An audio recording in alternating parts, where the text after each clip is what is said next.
చిత్తూరు జిల్లా వికోటలో జర్నలిస్టును కిరాతకంగా హత్య చేయడంపై తీవ్ర ఆగ్రహం వ్యక్తమవుతుంది.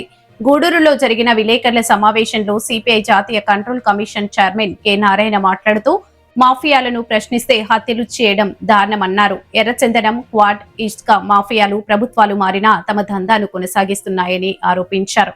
మీడియాపై దాడి ప్రజాస్వామ్యంపై దాడి చేసినట్లేనని ఆయన స్పష్టం చేశారు. హత్య వెనుక ఉన్న అసలు నిందితులను వెంటనే అరెస్ట్ చేసి కఠినంగా శిక్షించాలని డిమాండ్ చేశారు. జర్నలిస్టుల రక్షణ కోసం ప్రభుత్వం పటిష్ట చర్యలు తీసుకురావాలని కోరారు. ఈ సమావేశంలో ఏఐటియుసి జిల్లా అధ్యక్షులు కొమ్మి నారాయణ, సిపిఐ నియోజకవర్గ కార్యదర్శి జి శశికుమార్, సహాయ కార్యదర్శి షేక్ జమాలుల్లా, ఏఐఎస్ఎఫ్ నాయకుడు రిజ్వాన్ తదితరులు పాల్గొన్నారు.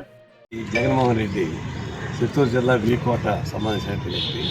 ఆయన మంచి వార్తలు బాగా రాస్తూ ఉంటాడు. అనేక దుర్మార్గాన్ని బయటికి లాగాడు.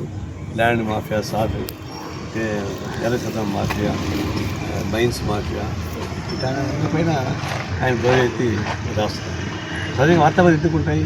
ఉన్న అన్యాయాన్ని పైకి వేస్తామంటే దాన్ని బట్టి పరిష్కారానికి ఉపయోగపడతాయి. ఇది ప్రభుత్వానికి ఉపయోగం, ప్రతిపక్షానికి ఉపయోగం, అందరికీ ఉపయోగం. అలాంటి వార్తా సంస్థలు నోరు వేసినట్టు మనకున్నది ప్రజాస్వామ్యానికి 4 స్తంభాలు. దానిలో ఒక స్తంభం జర్నలిజం. ఆ జర్నలిజం స్తంభాన్ని సంపాదన చేసేది దుర్మార్గం. ఇది ఒక తమాషా ఏంటంటే, ఏ ప్రభుత్వాలు వచ్చినా ఈ ఇసుక మాఫియా, ఎర్రచందనం మాఫియా, మైన్స్ మాఫియా అది కంటిన్యూ అవుతూనే ఉన్నాయి. ప్రభుత్వాలు మారుతున్నాయి, అది మారడం లేదు. మరి ఒక ప్రభుత్వం చెప్తా ఉంటుంది వాళ్ళు చేశారంటుంటారు. వివేదికానికి వచ్చి వీళ్ళు ఏం చేస్తా చేయడం లేదు. మొత్తానికి కింద జరిగేటువంటి సమాంతర ప్రభుత్వం, మాఫియా సమాంతర ప్రభుత్వం నడుస్తూ ఉంది. దాన్ని ఏ రాజకీయ పార్టీ అధికారులకు వచ్చి ఎవరు దాన్ని కంట్రోల్ చేయడం లేదంటే అర్థం అధికార పార్టీకి వీళ్ళకి లింకులు ఉంటాయని అర్థమైపోతా ఉంది. ఈశాన్ దుర్మార్గం అనేది మేము తీవ్రంగా ఖండిస్తూ ఉన్నాం. ఇట్లాంటి మాఫియా గ్యాంగ్ని ఉపయోగించకూడదు. ఒకటి. రెండోది, అసలు మూలకాలను పట్టుకోవాలి. చంపిన వాళ్ళు ఎవరు చంపుండొచ్చు, దానికి ఎవరు బ్యాక్గ్రౌండ్ లేకుండా ఉండరు. ఎర్రచందనాన్ని పట్టుకున్నారు, ఒకప్పుడు 20 మంది చంపేశారు.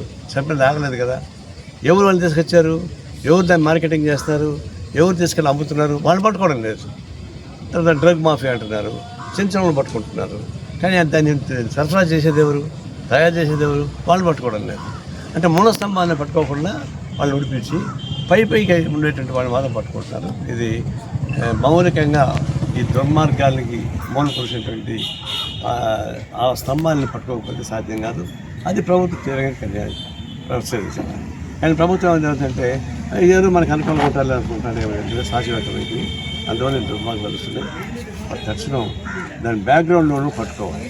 కేవలం చంపినవాడే కాదు, చంపినవాడికి మూల కారణం అంటే వాళ్ళు కూడా ఎవరు ఉంటారు, లేకుండా ప్రసక్తి లేదు. అది సొంతంగా చేయలేకపోతారు.